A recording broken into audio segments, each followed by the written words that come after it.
오늘 산행은 경남 창녕의 756.6m의 하왕산입니다.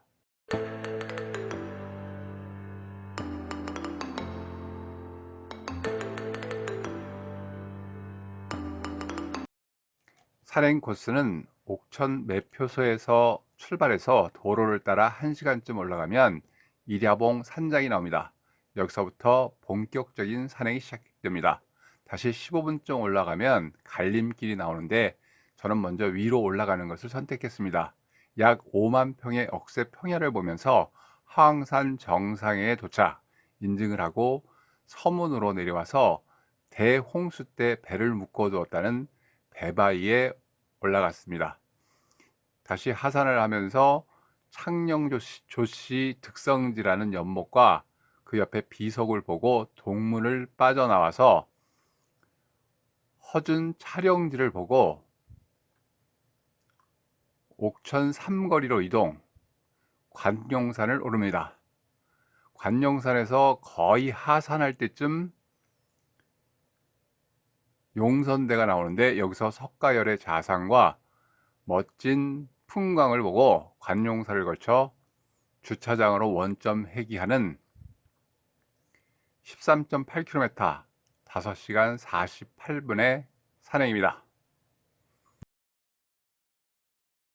옥천 매표소 주차장에서 11시 2분에 출발합니다. 화장실 갔다가 출발하려고 합니다. 화왕산의 높이는 756.6m로 경남 창원과 고안면의 경계를 이루는 산입니다.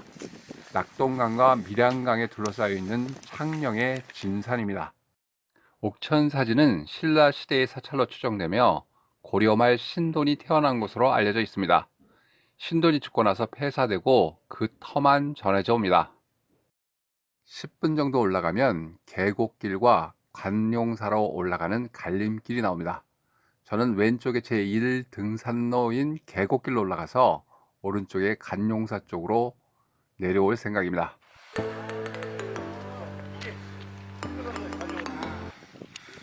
제1등산로로 정상까지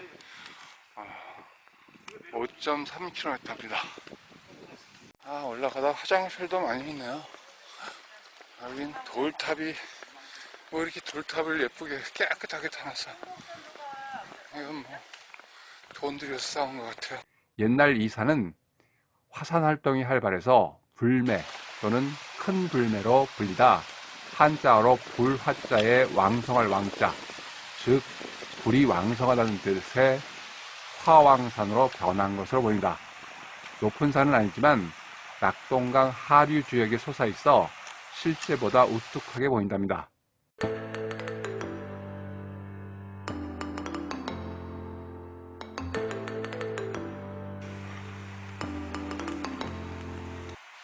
계곡을 따라 30분쯤 올라오면 반듯하게 누워 머리를 풀고 하늘을 바라보는 모습에 큰 바위 얼굴이 있습니다. 태풍 매 밑에 땅속에서 수명이 더 드러나는 것으로 추정된다고 합니다. 그런 방향에 따라 달라가지고 여기가 약 2.6km 정도 올라온 곳입니다. 갑자기 가파라지네요. 저는 이쪽으로 꺾여져 가고요.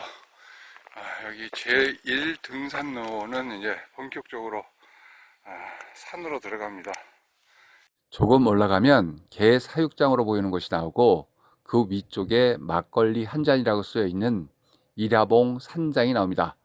여기서 산장으로 들어가지 마시고 조금 도로를 올라가면 이정표가 나옵니다. 저는 이렇게 돌아서 왔는데 도로를 살짝 쫓아오다가 보시면 여기 이정표가 있네요. 여기서 올라갑니다. 리본들도 많고요. 무슨 나무인지 나중에 한번 찾아봐야 되겠네요. 이런 나무들 군락지가 있습니다. 하왕산 정상으로 올라가는 길은 그렇게 아주 힘들거나 한 길은 없고요. 한 단계 올라왔습니다. 도로가 연결되어 있네요. 1시간 20분쯤 올라오면 여기 갈림길이 나오는데 저는 여기서 산으로 올라가는 길을 선택했습니다. 이 길이 사실은 돌아가는 길이고 힘든 길이지만 봉우리에 올라섰을 때 갑자기 한 번에 펼쳐지는 억새밭이 장관인 장점이 있더군요. 갈림길에서 조금 올라오면 경북대 천문 관측소가 있습니다. 여길 지나면 잠깐 억새밭을 지나 소나무 군락지가 나오는데 재선충에 걸렸는지 우중충하고 스산한 느낌이 들었습니다. 그리고 다시 오르막을 오르고 나서야 이정표가 나옵니다. 그리고 조금 더 오르면 드디어 5만 평 억새평원이 펼쳐집니다. 갈림길에서 여기까지 약 20분 정도. 또 이 산은 억새밭과 진달래 군락으로 널리 알려져 있습니다. 정상부에 5만여 평의 억새밭이 펼쳐져 있어 3년마다 정월 대보름이 되면 정상 일대 억새밭에서 억새 태우기 축제가 열렸으나 2009년 인명사고가 발생하여 폐지되었답니다. 매년 10월 초에는 하왕산 갈대제가 열립니다. 사실은 이 산 정상에 서식하는 식생은 억새입니다. 그러나 오래전부터 억새를 갈대로 불러왔던 지역의 전통에 따라 10월에 열리는 행사는 여전히 갈대제로 불리고 있답니다. 성이 이렇게 쫙 둘러쳐져 있네요. 이 600m 지대에 있는 화왕산성은 삼국시대부터 있던 성으로 둘레는 약 2.7km, 임진왜란 때 곽재우 장군과 의병 990명이 분전한 곳입니다. 이걸 타고 와서 다시 이쪽으로 성이 이어지네요.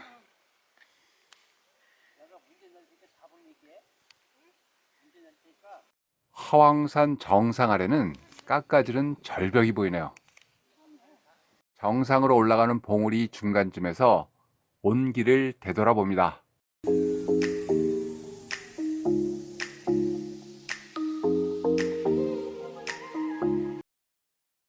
정상 바로 앞 봉우리에서 본 정상입니다. 건너편의 정상입니다.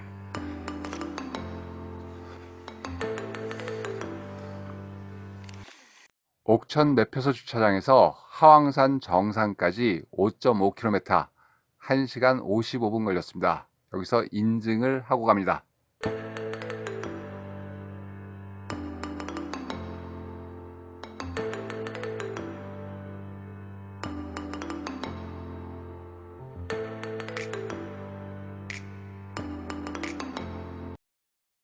저 위에 바위에서 15분 정도 점심을 먹고 서문을 향해 하산을 시작합니다.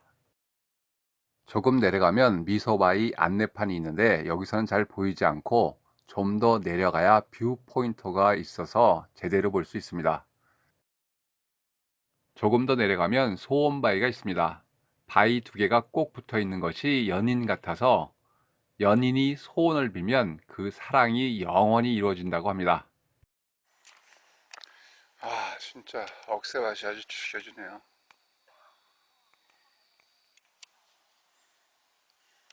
배바위가 450m, 동문은 이쪽 뒤쪽으로 400m네. 아, 배바위를 한번 올라가 볼까요?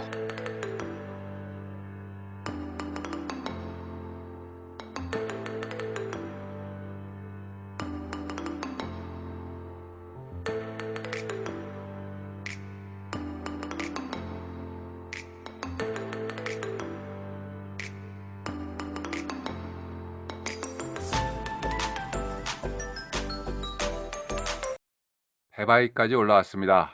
여기서 동문까지는 600m네요. 배바위에는 설화가 있는데 온 세상이 물난리로 물에 잠겼을 때 이 바위에 배를 묶었다고 하여 배바위라고 전해져 내려온답니다. 또한 배바위 위에 움푹 들어간 홈이 있는데 이는 전란 때 곽재우 장군이 이 물로 세수를 하여 곽재우 세수대야라고 한답니다. 배바위에서 오른쪽으로 조금 더 가면 곰바위가 있습니다. 곰바위는 그 옛날 사나운 곰 한 마리가 나타나 마을을 공포의 도가니로 몰아넣었답니다. 겁에 질린 마을 사람들이 이름난 포수를 찾아냈답니다. 곰은 포수에게 쫓기다가 억새뿐 숨을 곳이 없는 이곳에서 뒤쫓아온 포수를 발견하고 그만 그 자리에서 얼어붙어 바위로 변했답니다. 아, 배바위입니다. 이제 동문을 향해 하산을 시작합니다. 화산의 분화구인 이 연못은 제사와 관련된 철제 무기와 용왕이라는 글자가 새겨진 목재 인형, 동물 뼈 등이 발견된 것으로 보아 창녕 지역의 제사를 담당했던 것으로 보입니다. 또 이 연못에는 전설도 전해집니다. 신라 한림학사 이강옥의 딸이 배가 불러오는 병에 걸려서 온갖 정성을 쏟아도 낫지 않았답니다. 한 비범한 사람이 이 연못에 와서 기도하고 목욕을 하면 낫는다고 했답니다. 기도를 하는데 갑자기 큰 용이 나타나서 딸 예항을 연못 속으로 데리고 들어갔다 잠시 후 나왔답니다. 그 후 태기가 있었고 얼마 후 아들이 태어났는데 몸에 조자가 새겨져 있었답니다. 훗날 그 아들이 진평왕의 사위가 된 조계룡이자 창녕조씨의 시조랍니다. 그래서 이것을 창녕조씨 득성지라고 합니다. 화왕산 정상에서 남문까지 구간거리 1.3km, 점심시간 포함해서 58분, 총 6.8km, 2시간 53분 걸렸습니다.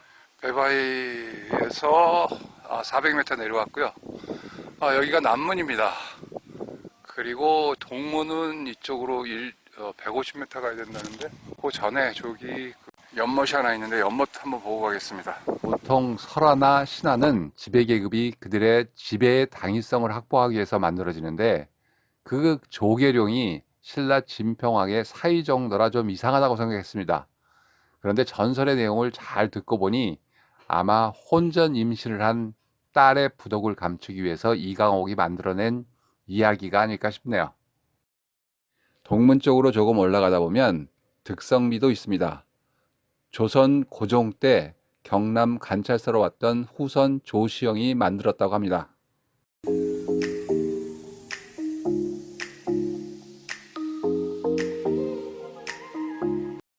옥천 1 등산로 쪽으로 해서 허전 세트장까지 5.2km, 세트장 쪽으로 가겠습니다. 여기가 동문입니다.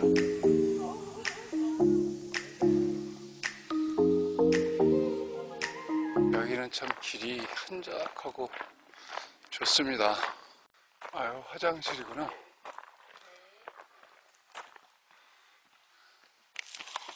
여기 뭘 만들어 놓은 걸까요? 허준 세트장은 여기 있을 리가 없는데. 동문 이정표에 허준 세트장까지 5.2km라고 쓰여 있었는데 그 정보가 잘못된 거였습니다. 동문에서 약 10분 정도 거리에 허준 세트장이 있었습니다. 세트장은 별로 볼 게 없습니다. 촬영도 여기보다는 억새 평원에서 많이 찍은 것 같습니다. 갈림길에서 이쪽 아랫길로 정상으로 올라가는 것이 훨씬 쉬운 길이었네요. 그 갈림길로 다시 되돌아왔습니다. 여기 리본이 잔뜩 걸려있던 곳. 여기 일야봉 산장 쪽으로 하면 바로 하산하는 것이고요. 이쪽으로 가면 이제 옥천 3거리를 걸쳐 관룡산과 구룡산으로 가는 길입니다.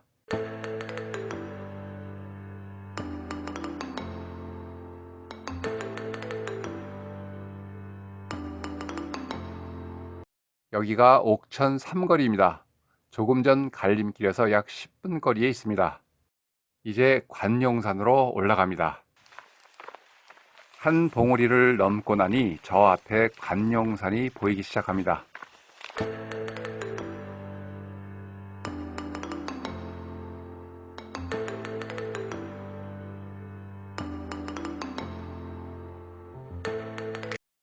이 이정표에서 청룡암이라고 쓰여 있는 방향이 구룡산 방향입니다.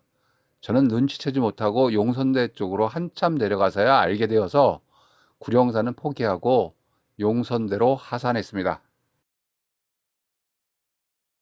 남문에서 관룡산까지 구간거리 3.1km, 57분, 총 9.9km, 3시간 50분 걸렸습니다.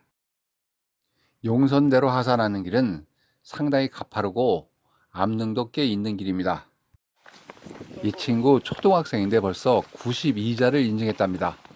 대단한 친구입니다. 관룡사까지 800m 남았습니다.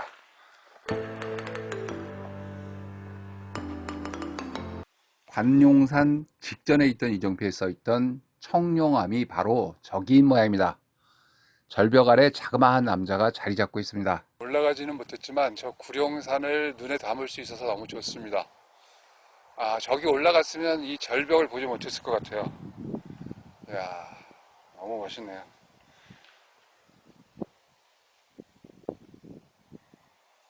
관용산을 먼저 오르면 굉장히 가파르네요. 여기가 화왕산을 먼저 갔다가 관용산으로 올라가는 것이 훨씬 더 유리합니다. 네, 요 계단 위가 용선된 모양입니다. 네, 일단 용선대 한번 올라갔다 오고요. 여기서 관용사까지는 500m네요. 용선대에는 보물 제295호 석조열의 자상이 동짓날 해 뜨는 동쪽을 향하고 있었습니다. 통일신라불상의 특징을 잘 갖추고 있다고 합니다. 무엇보다 용 9마리가 금방이라도 솟아오를 듯한 구룡산의 기암절벽을 배경으로 하고 있어 마치 신선계를 보는 듯 했습니다.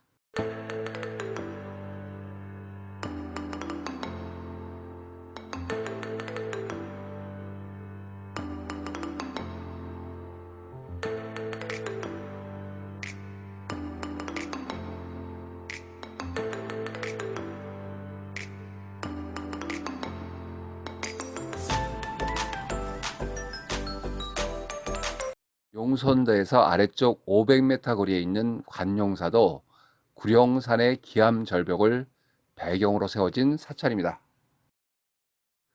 관용산에서 관용사까지 구간거리 2.1km, 1시간 24분, 총 12km, 5시간 14분 걸렸습니다. 한 가지 소원을 빌면 꼭 이루어진다는 관용사는 대웅전 안에 관음보살 벽화, 목조석가열의 삼불자상과 대자, 약사전과 약사전 석조열의 자상 및 3층 석탑 등의 많은 보물을 간직한 사찰입니다.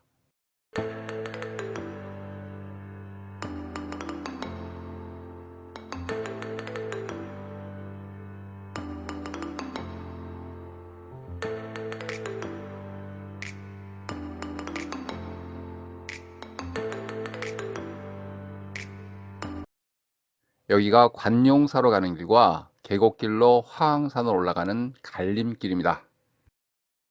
관용사에서 원점인 주차장까지 구간거리 1.8km, 34분, 총 전체 거리는 13.8km, 5시간 48분의 산행이었습니다.